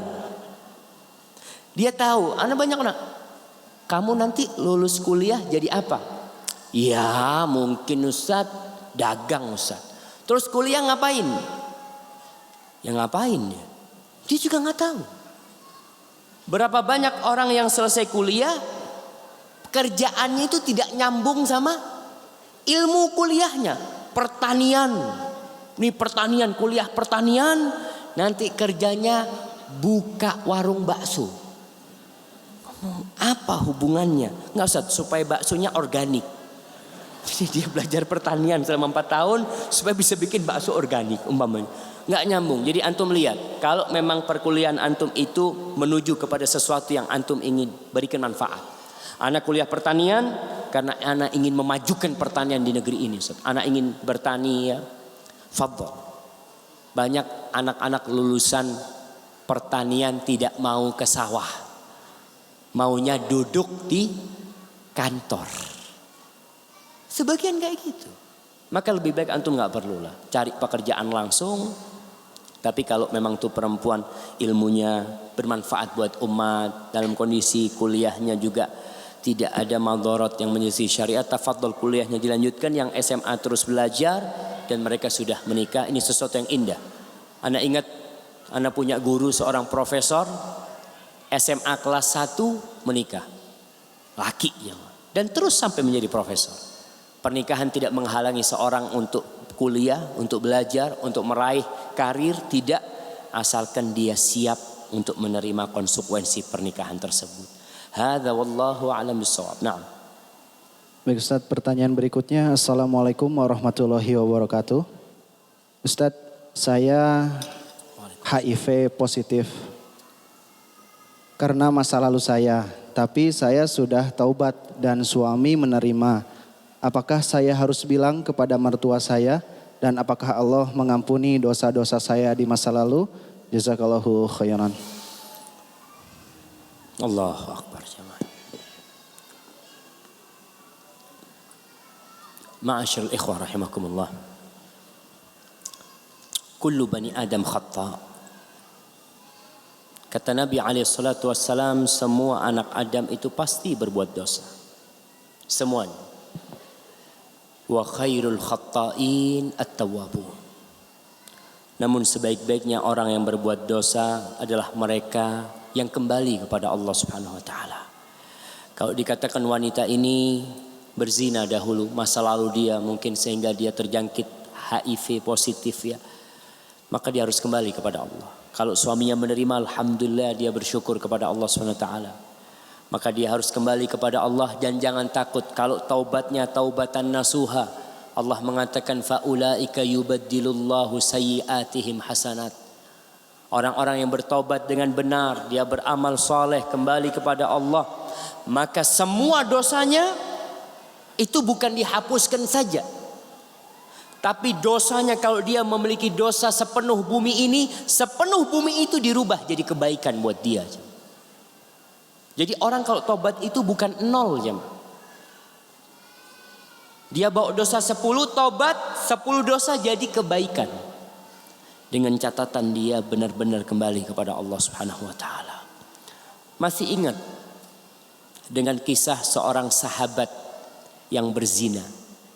Antum berpikir ada sahabat yang berzina di masa Rasulullah SAW?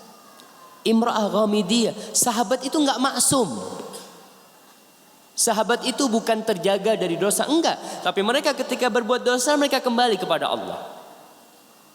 Seorang wanita datang menjumpai Nabi SAW mengatakan, ya Rasulullah, inni hubla minaz zina fatahhirni.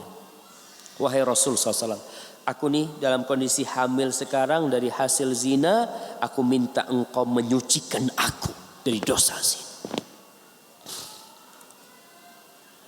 Maka Rasul sallallahu alaihi wasallam mengatakan, kau pulang dulu sampai engkau melahirkan. Ditunggu 9 bulan wanita ini membawa beban dosa yang dia lakukan. Anak itu lahir, langsung dia datang menjumpai Rasul sallallahu alaihi wasallam. Ini masa yang dia tunggu. Agar Rasul sallallahu alaihi wasallam menegakkan hukum rajam dan membersihkan dia dari dosanya. Dia bawa itu anak. Ya Rasulullah, aku sudah melahirkan. Apa kata Rasulullah SAW? Ardi'i, kau susui dia sampai selesai. Wanita ini pulang dengan sedih. Kapan aku akan dibersihkan dari dosaku? Maka dia susui sampai selesai 2 tahun dia susui. Setelah selesai nyusuin, dia datang lagi menjumpai Rasulullah SAW. Dan sang bayi dikasih roti. Dia ingin menunjukkan kepada Rasulullah SAW, anakku sudah gak minum susu lagi Rasulullah SAW. Dia bisa makan roti. Maka sucikan aku. Akhirnya sang anak diberikan kepada salah seorang sahabat. Dan wanita ini digalikan lubang lalu dirajam. Ketika dilempar, sebagian darahnya ngucrat kepada diri beberapa sahabat. Lalu sahabat ini mencela itu wanita. Maka Nabi SAW mengatakan kepada para sahabat, yang mungkin mereka tidak berzina. Rasul sallallahu alaihi wasallam mengatakan laqad tabat taubatan law qusimat ala sab'ina min ahli Madinah wala wasi'atu. Perempuan ini sudah tobat ya, kata Rasul SAW. Andai kata pahala tobatnya itu dibagikan untuk 70 orang Madinah cukup untuk mengampuni dosa mereka. Antum bayangkan. Tobatnya itu cukup untuk mengampuni 70 dosa orang Madinah. Orang yang kembali kepada Allah bisa jadi lebih baik daripada mereka yang tidak pernah berbuat dosa. Maka kau harus takut sama dosa itu. Kembali kepada Allah. Tidak harus ditegakkan hukum rajam. Kalau kau memang tobat, sebenarnya tobat. Apalagi kita di negeri kita nggak ada hukum rajam. Dan tidak perlu kau ngasih tahu mertua, nggak perlu. Kalau ngasih tahu mertua tambah jadi masalah. Maka kau tutupi, kau jaga dan kau perbaiki diri. Ingat, tidak ada penyakit kecuali Allah turunkan obatnya. Allah tuh kalau mau menyembuhkan seseorang tinggal ngomong kun fayakun. Langsung jadi. Hadza wallahu a'lam bissawab. Naam. Ustadz, dulu pada saat saya masih bekerja, suami berjanji jika saya berhenti bekerja, maka seluruh gajinya termasuk ATM diberikan kepada saya. Tapi setelah mengaji akhirnya suami menepati janjinya. Akan tetapi kemarin-kemarin suami mengambil ATM-nya lagi. Ini bagaimana Ustadz? Saya sangat kecewa. Masya Allah. Subhanallah. Iya jemaah. Memang sebenarnya wanita itu berhenti bekerja karena Allah Subhanahu wa taala.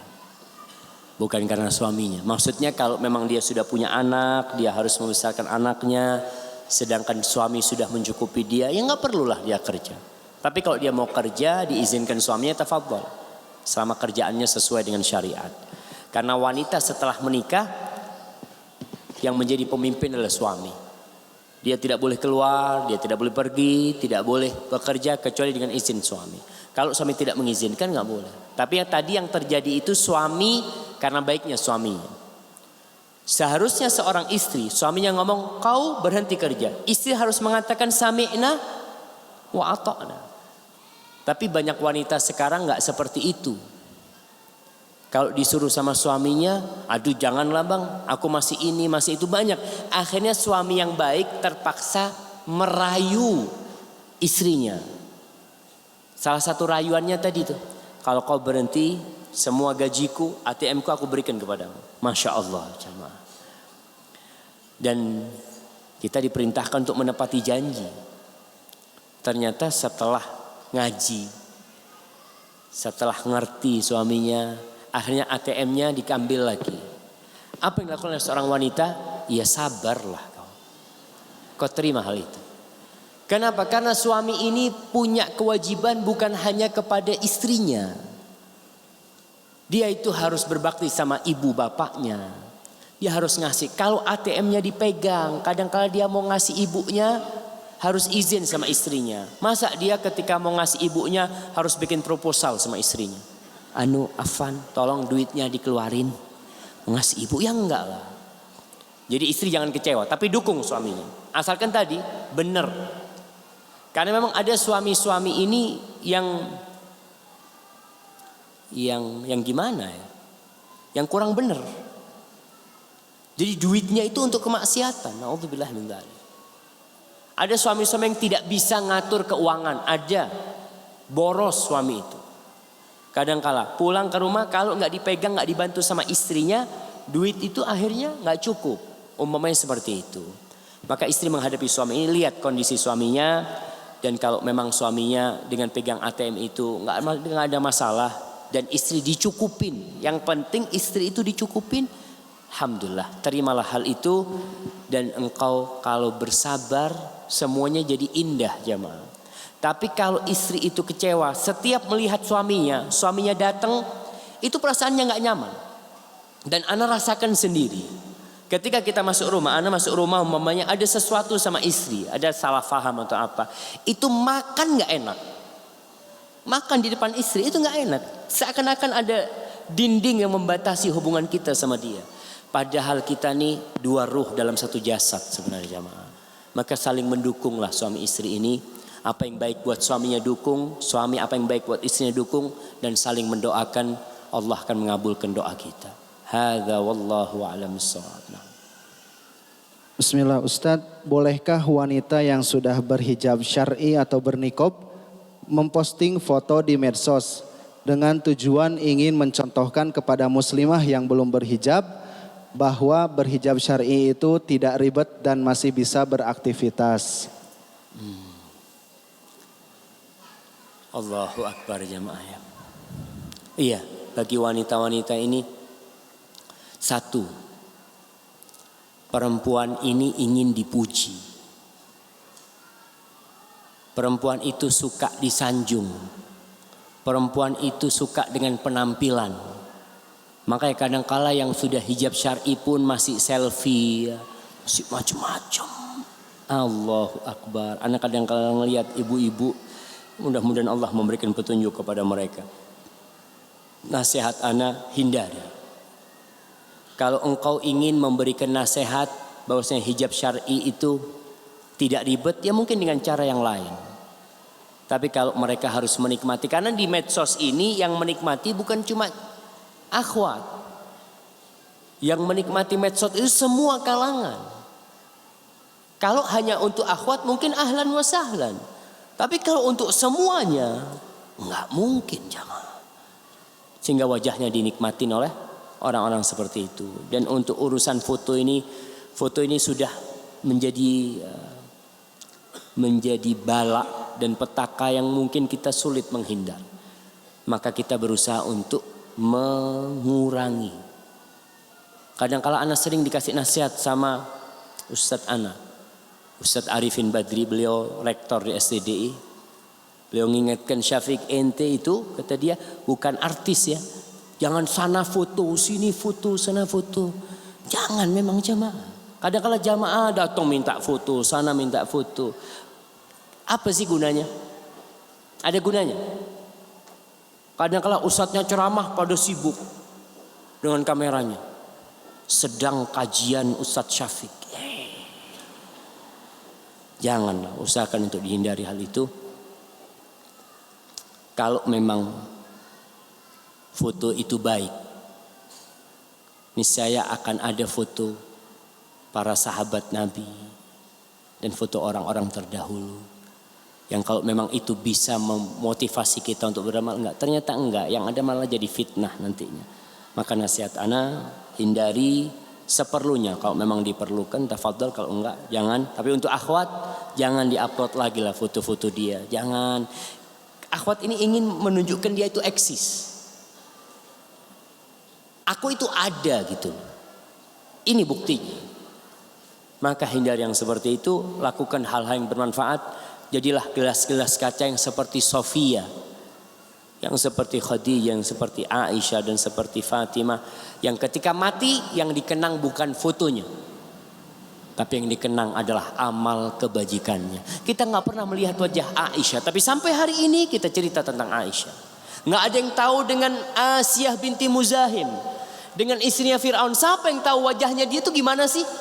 Tinggi, putih, rambutnya kayak apa? Nggak ada yang tahu. Tapi Allah mengenangnya dalam Al-Quran sampai hari ini. Dan sampai hari kiamat akan dikenang kebaikan dia. Maka kalau ingin meninggalkan kebaikan, jangan foto yang ditinggalkan. Tapi tinggalkanlah amal-amal kebajikan yang Allah akan mengingatnya selalu. Hadza wallahu a'lam bissawab. Nah. Assalamualaikum. Bismillah Ustadz. Bagaimana cara menjadi wanita yang kuat dengan status single parent? Secara fitnah di mana-mana dan ada ucapan bahwa wanita single bercadar itu susah dapat jodoh. Barakallahu fiik. Wa fiikum wa barak. Masya Allah, Masya Allah.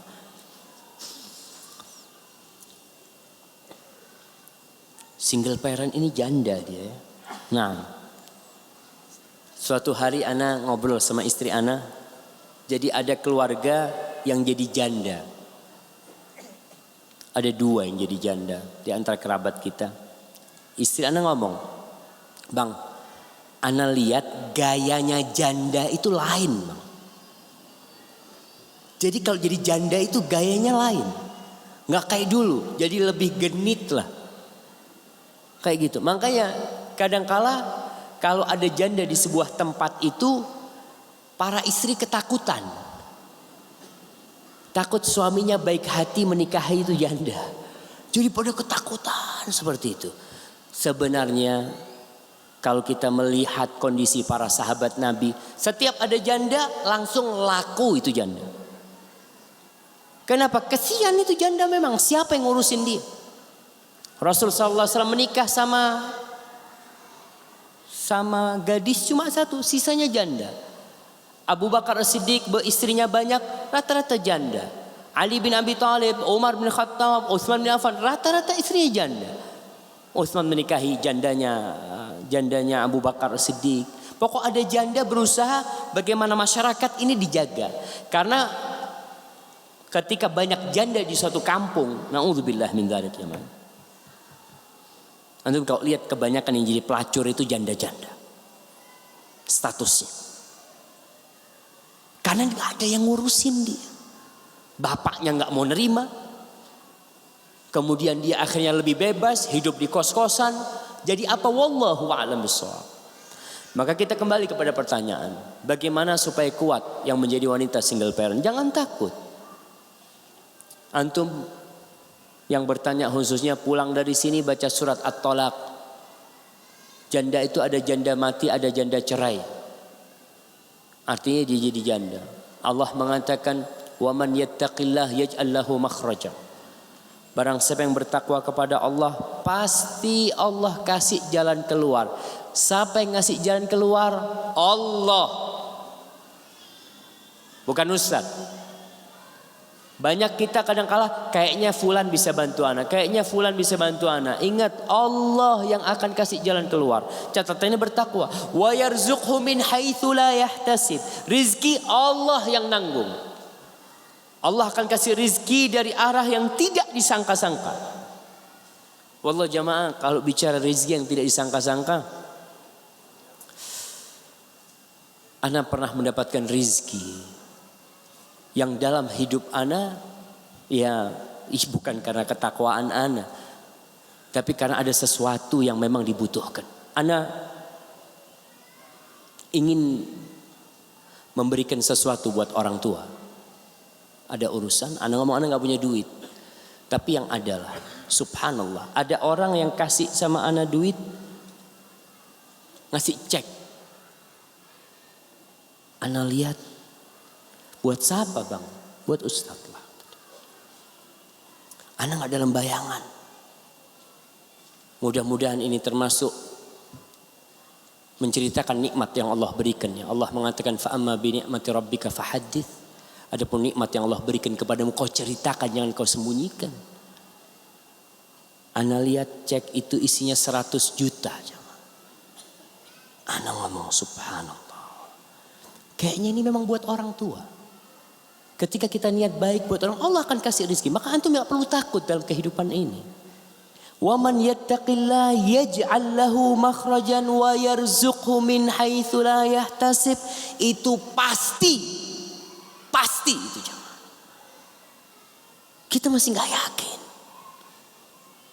Wa man yatawakkal 'ala Allah fahuwa hasbuh. Barang siapa yang bertawakal kepada Allah, Allah akan cukupi jemaah. Tapi kadang-kala wanita ini ketika dia diceraikan, dia itu tawakalnya bukan sama Allah. Dia masih mengatakan, aku kan masih punya rumah, masih ada mobil, masih ada ini, masih ada itu. Hatinya itu bukan sama Allah, tapi sama materi-materi yang ditinggal sama suaminya. Sehingga tatkala semuanya habis, baru dia tahu Allah itu nggak tidur jamaah. Maka jangan takut. Antum untuk ke depan. Lalu kalau dikatakan kalau wanita bercadar itu sulit dapat istri.